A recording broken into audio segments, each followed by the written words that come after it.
Hey, what's up, everybody? True Boxing here. Thank you for coming back to get hit with the truth. So today we are continuing the True Boxing annual top 10s as we are going to look at my number 2 super middleweight in the world right now at 168 pounds, the undefeated contender Christian Mbilli.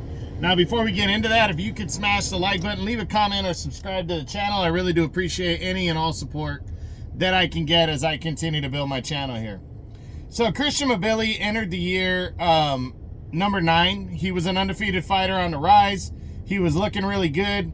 And, you know, we wanted to see him step up the competition. He got things going in January when he took on a guy named Rohan Murdoch. Dominated the action and scored a 6th-round TKO win. Then he would return against a guy named Mark Heffron. I think that was in June, May or June. It was in late May, and he would destroy Heffron with a 1st-round knockout victory. And prior to that fight, a couple days before, it was formally announced that he would he would get the biggest fight of his career in August, if victorious over Heffron, when he would battle former 3-time world title challenger Sergey Derevyanchenko. Derevyanchenko, just a little over a year earlier, had fought a Fight of the Year candidate and given Jaime Munguia hell over 12 rounds. And a back-and-forth, very close fight that some people thought Derevyanchenko won. So Mbilli had a lot to prove, but he would prove it, but it wasn't overwhelming. He would outwork and outclass Derevyanchenko to a 10-round unanimous decision. But what hurt this performance was the fact that Derevyanchenko got hurt in the first half of the fight, injured his shoulder, and really was hampered by that injury and couldn't really compete at his best level. And then Mbilli wasn't able to knock out an injured Derevyanchenko, who's never been knocked out, mind you. But I think a lot of people were hoping that he would get a knockout win here.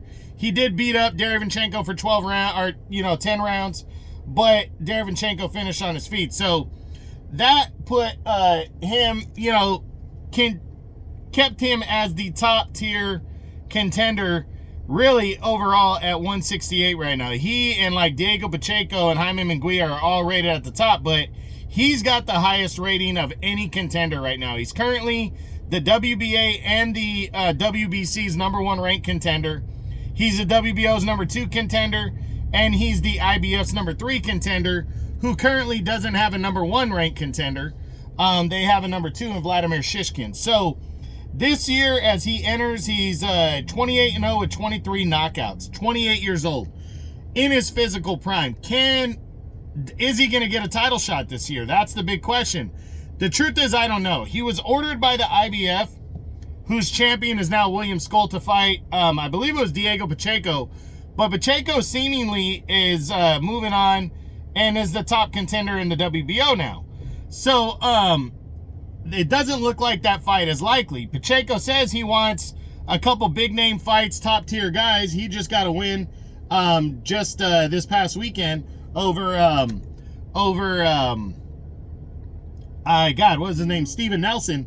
But we don't know yet what Pacheco is going to do next. And Mbilli has been waiting around since August.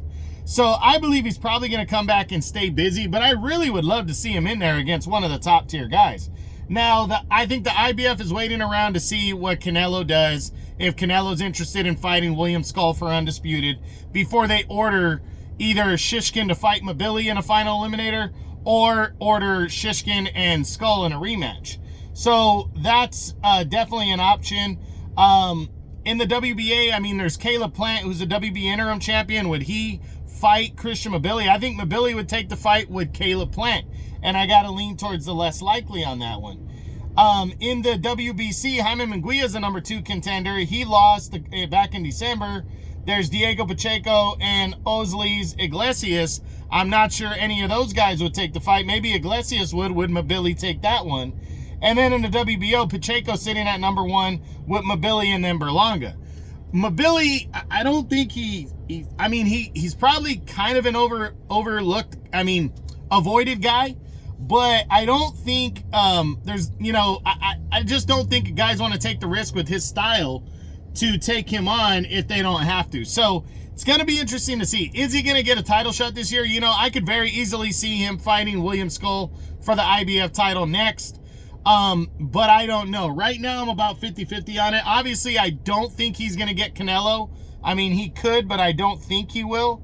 But, I mean, you never know. So, we'll see what happens. But that is it. That is what I got. That is my number 2 super middleweight in the world right now at 168 pounds. The undefeated top contender, Christian Mbilli. As my True Boxing annual top 10s continue. I hope you enjoyed the video. If you did, smash the like button, leave a comment, or subscribe to the channel. I appreciate any and all support. This is True Boxing, and you've been hit with the truth.